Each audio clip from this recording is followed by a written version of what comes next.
문재인 대통령이 지난 주말에 중국 시진핑 국가주석과 정상회담을 가졌죠. 이 문재인 대통령이 다음 달 중국을 찾아서 정상회담을 하기로 했다고 또 합의도 있었고요.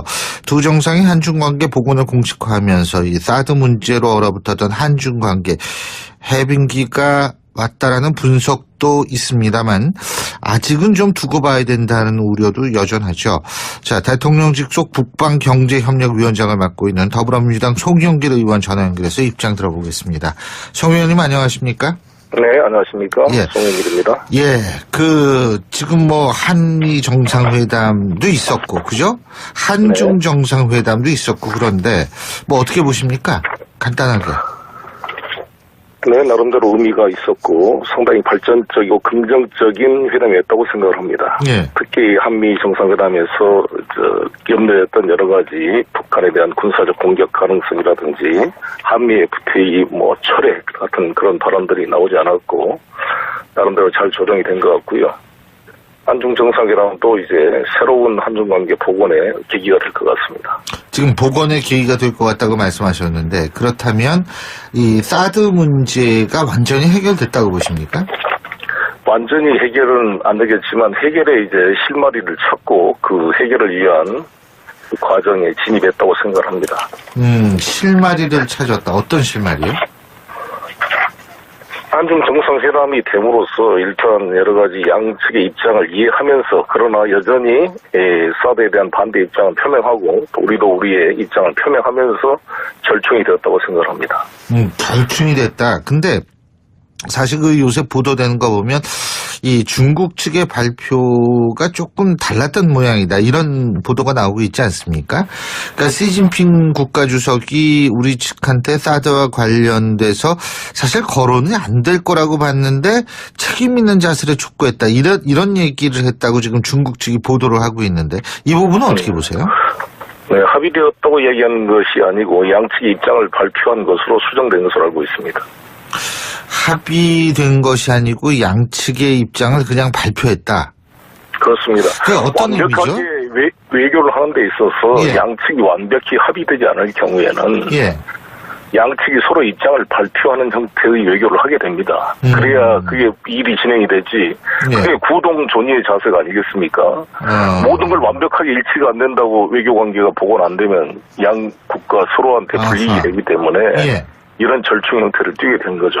예, 이게 일종의 절충이다 이렇게 보시는 거고요. 그죠? 자, 그렇다면 이 절충이 되고 실마리를 찾았다고 말씀하셨는데 그렇다면은 이제 정상회담 이후에 경제적 부분에 있어서 가시적인 어떤 변화가 좀 있을 거라고 보십니까? 이미 가시적인 변화가 발생하고 있지 않습니까? 여러 가지 한류에 대한 제재가 풀어지고 있을 뿐만 아니라 지금 한중관계 기업들의 분위기가 영 바꿔지고 있습니다. 저는 바로바로 이제 후속 조치가 이어질 거라고 생각이 들고 다음 달에 문재인 대통령께서 중국을 방문해서 이제 정식 한중 정상회담이 되면 그때 각 부처 장관들도 함께 배석해서 후속 조치가 이루어질 거로 생각합니다. 그러면은 경제적 부분이 사실 우리한테 제일 중요하잖아요. 이런 부분이 이제 좀 급속하게 정상화될 가능성이 있다. 이 말씀이시군요. 그죠? 네, 그렇습니다. 근데 지금 어떻게 보세요? 일각에서는 중국의 사드 보복에 대한 최소한의 유감 표현을 받아냈어야 하는 거 아니냐 이런 얘기인데요. 얘기 나오던데요. 글쎄, 그건 지금 이렇게 어렵게 만들어진 성과를 폄훼하려는 시도라고 보여지고요. 이번에 트럼프 대통령이 시진핑과 만나서 이런 이야기를 했어요. 나는 중국을 비난하고 싶지 않다. 오히려 과거 정부의 무능함을 비판하고 싶다. 이런 지적을 했는데 똑같은 심정입니다. 알겠습니다. 그리고 지금 문재인 대통령이 또 동남아도 순방하지 않았습니까? 그렇죠? 어떻게 보세요? 이게 이제 소위 말하는 균형 외교의 시작인가요? 그렇습니다. 대통령께서 이렇게 말씀했습니다. 미국과 중국 사이에서 줄타기를 하는 것을 균형 외교라고 말한 것이 아니다. 대통령께서 말씀하신 균형 외교는 우리 대한민국이 세계 11대 경제 대국인데 너무 미중 사이에만 의존할 게 아니라 여러 가지 동남아라든지 아프리카, 유럽, 라틴 아메리카 많은 부분에 이것을 좀 일종의 이걸 영역을 확대시켜서 전체적 균형을 이루자 이런 취지입니다. 그래서 북방 경제와 남방 경제를 양축으로 뚫어서 이 중위에 의존하는 것을 다변화시키자 이런 의미라고 생각합니다. 예. 그리고 어쨌든 이 균형 외교가 되고 다원화된 외교 이러한 것들 그리고 플러스 중국과의 어떤 관계 정상화 이러한 것들에서 가장 중요한 부분이 역시 또 북핵 문제 아니겠습니까? 네. 이 북핵 문제 어떻게 조금 진전이 있다고 보세요? 현재까지 북이 추가 도발을 하고 있지 않는 것 자체가 진전이라고 생각이 듭니다. 이것이 이제 유지가 되면 대화의 계기가 만들어질 것이다. 그리고 내년 2월 9일 평창 동계올림픽 전에 연말 연초에 계기를 만들어서 남북 대화가 저는 재개돼야 된다 이렇게 생각합니다. 예, 연말 연초에. 네. 그런데요, 지금 미국 측에서 자꾸 대화 얘기가 나오지 않습니까? 예를 들면은 국무부 측에서 특히 얘기가 많이 나오는데 조셉윤 미 국무부 대북정책 특별대표도 60일 동안 북한이 도발이 없을 경우엔 북한과 직접 대화에 나서는 계획을 마련 중이다. 이런 얘기도 하고 있고요. 틸러슨 미 국무부 장관도 이 대화에 관한 언급을 하고 있고 이렇게 되는데 이 부분은 그러면 어떤 배경에서 이런 얘기가 나왔다고 보십니까?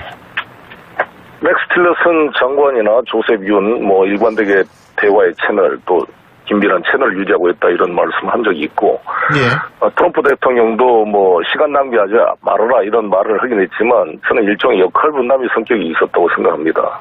그 트럼프 대통령도 군사적 옵션을 말하지 않고 어찌됐건 대화를 유도하기 위한 최대한의 압박이라는 면에서 문재인 대통령과 공감을 했던 것이고요. 예. 그리고 이번에 재미있는 트럼프 트위터가 나는 김정은을 키가 작고 뚱뚱하다고 욕하지 않는데 왜 나를 늙은이라고 하느냐 나하고 김정은 친구가 될 수가 있다 이런 표현 자체가 상당히 의미심장한 표현이 아닌가 생각합니다. 그거를 조금 비꼬는 거라고 보십니까? 아니면 어떻게 보세요? 저는 트럼프 대통령이 대단히 전략적인 협상가라고 생각이 드는데 예. 트럼프 대통령이 기본적으로 이런 사업가 마인드를 가지고 있는 분이라서 저는 북핵 문제도 힐러리나 오바마 정부의 전략적 인내라는 명분으로 방치해놓은 거에 비해서 뭔가 진전을 이뤄낼 수 있다 이렇게 기대를 하고 있습니다. 그래서 저는 전국적으로 트럼프 대통령과 김정은 간의 정상회담을 통해서 이거를 풀 수가 있고 그렇게 해야 된다고 생각합니다. 근데요, 제가 궁금한 게 미국 측의 입장에서 볼 때는 북한 핵 포기를 전제로 한 대화 아닙니까? 그죠? 근데 북한이 핵 포기를 할 수 있다고 보세요? 저는 핵 동결을 먼저 입구에 두고 나중에 핵 폐기를 마지막 결론으로 해야 된다는 문재인 대통령의 말씀이나 우리 입장이 정확히 옳다고 생각합니다. 현재는 미국도 핵 포기를 대화의 전제로 말하지만 대화의 목표가 핵 포기인데 그것을 전제로 삼으면 대화하지 말자는 것이죠. 지금은 북이 계속 도발을 하기 때문에 이런 강한 전제 조건을 내세우고 있지만 예.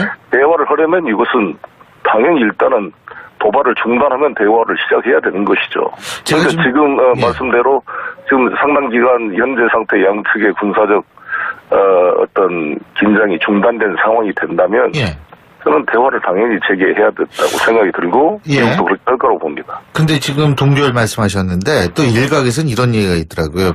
북한이 핵무기를 어느 정도 상당히 갖고 있고 상당히 진척한 상태인데 여기에서의 동결이라는 건 결국 보유 인정과 뭐가 다르냐 이런 얘기가 나오던데 이 부분은 어떻게 보세요?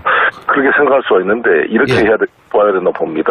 핵을 20개 가진 것과 100개 가진 것은 질적인 차이가 있습니다. 진정한 핵 보유국은 1차 핵 공격을 받았을 때 2차 보복 공격 능력을 가져야 핵 보유국이라고 할 수가 있는데 북한은 그렇지 않습니다. 지금이라도 중단시키는 게 매우 중요하고 핵이라는 게 만들어져도 운반 수단이 없으면 그 의미가 없잖아요. 근데 ICBM이 아직 개발이 완성이 안 돼 있는데 지금 중단시키는 게 중요하지 ICBM까지 완전히 완성되면 얼마나 위험해지겠습니까? 그래서 지금 중단이라는 것이 기존 핵 보유를 인정한다는 것이 아니라 추가적인 악화를 중단시키는 게 매우 중요하고 첫 번째. 두 번째는 기존의 보유 핵을 폐기시키려면 북한한테 대안을 제시해야 될 거 아닙니까? 북한 입장에서는 미국이 자신들을 침략할 것이다. 자신들의 국가 안보가 위험하고 재래식 무기를 유지할 만큼의 경제적 능력이 안 되고 탱크를 움직일 기름도 없고 비행기가 뜰 항공유도 다 경제 제재로 통제되어 있는데 자신들의 국가 안보를 지키는 유일한 수단이 핵이라고 생각하고 있는 것입니다. 우리는 그것을 인정할 수 없지만 그들 입장에서 핵을 포기하더라도 그들의 국가 안보가 보장된다는 대안을 국제사회가 제시해줘야 핵을 포기하지 않겠습니까? 그 작업을 같이 병행해서 해가야 된다고 생각합니다. 지금 송 의원님께서 second strike capability, 그러니까 맞고서 다시 때리는 거 있지 않습니까? 보복, 네. 그거 말씀하셨는데 지금 북한이 그런 능력 없다고 보세요? 아직 없다고 봅니다. 만약에 세컨드 스트라이크를 하려면 SLBM, 그러니까 이 전략 핵 잠수함에서 SLBM이요? 예. SLBM이 있어야 자기 영토가 핵 공격을 받더라도 바닷속에 있으니까 이 보복 능력이 살아있는 거 아니겠습니까? 근데 그런 능력은 아직 안 갖춰 있다고 생각합니다. 지금 그걸 추구하고 있는 단계라고 볼 수가 있습니다. 자, 이거 조금 다른 얘기인데요. 이명박 전 대통령 얘기입니다. 어제 문재인 정부의 적폐청산이 시작된 이후에 처음으로 이제 입을 열었는데 이게 감정풀이나 정치보복이 아니냐라는 의심이 들기 시작했다. 이렇게 얘기를 했는데 이 부분은 어떻게 평가하십니까? 저는 그 이야기를 들으면서 좀 분노가 느껴지던데, 아니 지난 정권 때 노무현 대통령 시골에 가서 살고 계시는 분을 그렇게 잡아다가 구속을 시키려고 소환하고 온 텔레비에 생중계를 하고 이렇게 온 망신을 줘서 국정원을 시켜서 논두렁에 시계를 버렸다는 이런 유언비어까지 날포하고 결국 죽음에 몰게 한 사람이 누굽니까? 그런 분이 저런 말을 하는 것 자체가 정말 저는 좀 수용이 안 되고요. 네. 이것은 정치 보복의 문제가 아니라 20조가 넘는 자원을 다 낭비하고 4대강부터 시작해서 여러 가지 국방 비리나 이것들은 나라를 바로 세우기 위해서 반드시 밝혀야 되는 문제라고 보여지고요.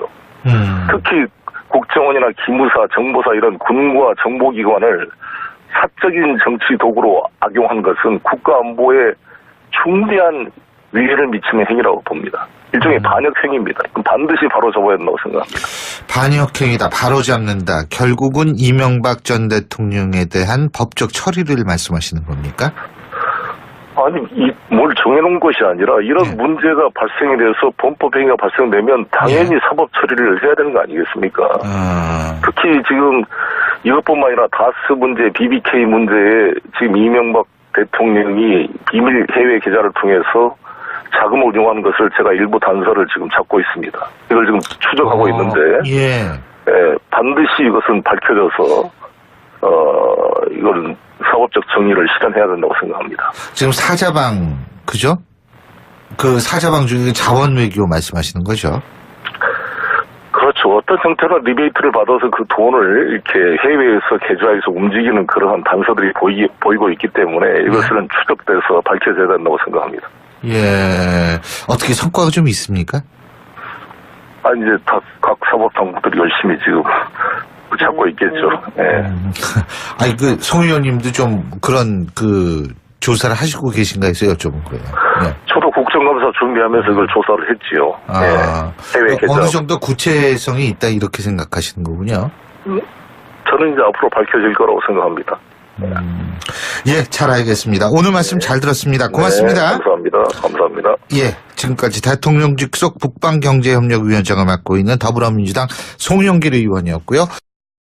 정상회담 이후에 경제적 부분에 있어서 가시적인 어떤 변화가 좀 있을 거라고 보십니까?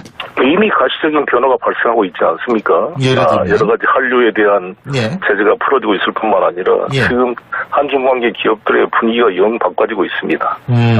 저는 바로바로 이제 후속 조치가 이어질 거라고 생각이 들고 다음 달에 문재인 대통령께서 중국을 방문해서 이제 정식 한중 정상회담이 되면 그때 각 부처 장관들도 함께 배석해서 후속 조치가 이루어질 거로 생각합니다.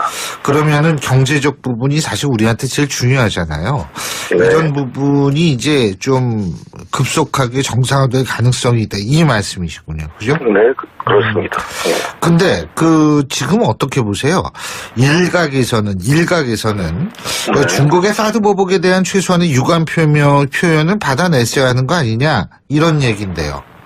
얘기 나오던데요. 글쎄, 그건 지금 이렇게 어렵게 만들어진 성과를 폄훼하려는 시도로 보여지고요. 예. 이번에 트럼프 대통령이 시진핑과 만나서 이런 이야기를 했어요. 예. 나는 중국을 비난하고 싶지 않다. 오히려 예. 과거 정부의 무능함을 비판하고 싶다. 이런 지적을 했는데 예. 똑같은 심정입니다. 알겠습니다. 그리고 지금 문재인 대통령이 또 동남아도 순방하지 않았습니까? 그렇죠? 네. 어떻게 보세요? 이게 이제 소위 말하는 균형 외교의 시작인가요? 그렇습니다. 대통령께서 이렇게 말씀했습니다.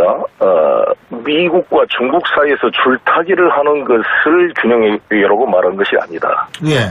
대통령께서 말씀하신 균형 외교는 우리 대한민국이 세계 11대 경제 대국인데 너무 미중 사이에만 의존할 게 아니라 여러 가지 동남아라든지 아프리카, 유럽, 라틴 아메리카 많은 부분에 이것을 좀 한테 사드와 관련돼서 사실 거론이 안 될 거라고 봤는데 책임 있는 자세를 촉구했다. 이런 얘기를 했다고 지금 중국 측이 보도를 하고 있는데 이 부분은 어떻게 보세요? 네, 합의되었다고 얘기하는 것이 아니고 양측의 입장을 발표한 것으로 수정된 것으로 알고 있습니다. 합의된 것이 아니고 양측의 입장을 그냥 발표했다. 그렇습니다. 그게 어떤 완벽하게 의미죠? 외교를 하는 데 있어서 예. 양측이 완벽히 합의되지 않을 경우에는 예. 양측이 서로 입장을 발표하는 형태의 외교를 하게 됩니다. 그래야 그게 일이 진행이 되지. 예. 그게 구동존의의 자세가 아니겠습니까? 모든 걸 완벽하게 일치가 안 된다고 외교관계가 복원 안 되면 양 국가 서로한테 불이익이 되기 때문에 예. 이런 절충 형태를 띠게 된 거죠. 예, 이게 일종의 절충이다 이렇게 보시는 거군요. 그죠? 자, 그렇다면 이 절충이 되고 실마리를 찾았다고 말씀하셨는데 그렇다면은 이제 한미 FTA 철회 같은 그런 발언들이 나오지 않았고 나름대로 잘 조정이 된 것 같고요. 한중 정상회담도 이제 새로운 한중 관계 복원의 계기가 될 것 같습니다. 지금 복원의 계기가 될 것 같다고 말씀하셨는데 그렇다면 이 사드 문제가 완전히 해결됐다고 보십니까? 완전히 해결은 안 되겠지만 해결에 이제 실마리를 찾고 그 해결을 위한 과정에 진입했다고 생각합니다. 실마리를 찾았다. 어떤 실마리요? 한중 정상회담이 됨으로써 일단 여러 가지 양측의 입장을 이해하면서 그러나 여전히 사드에 대한 반대 입장을 표명하고 또 우리도 우리의 입장을 표명하면서 절충이 되었다고 생각합니다.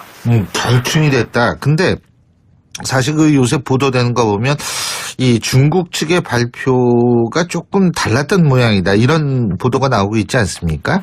그러니까 시진핑 국가주석이 우리 측 문재인 대통령이 지난 주말에 중국 시진핑 국가주석과 정상회담을 가졌죠. 이 문재인 대통령이 다음 달 중국을 찾아서 정상회담을 하기로 했다고 또 합의도 있었고요. 두 정상이 한중관계 복원을 공식화하면서 이 사드 문제로 얼어붙었던 한중관계 해빙기가 왔다라는 분석도 있습니다만 아직은 좀 두고 봐야 된다는 우려도 여전하죠. 자, 대통령 직속 북방경제협력위원장을 맡고 있는 더불어민주당 송영길 의원 전화 연결해서 입장 들어보겠습니다. 송 의원님 안녕하십니까? 네, 안녕하십니까? 예. 송영길입니다. 예, 지금 한미 정상회담도 있었고, 그죠? 한중 정상회담도 있었고, 그런데 어떻게 보십니까? 간단하게. 네, 나름대로 의미가 있었고 상당히 발전적이고 긍정적인 회담이었다고 생각을 합니다. 예. 특히 한미 정상회담에서 염려했던 여러 가지 북한에 대한 군사적 공격 가능성이라든지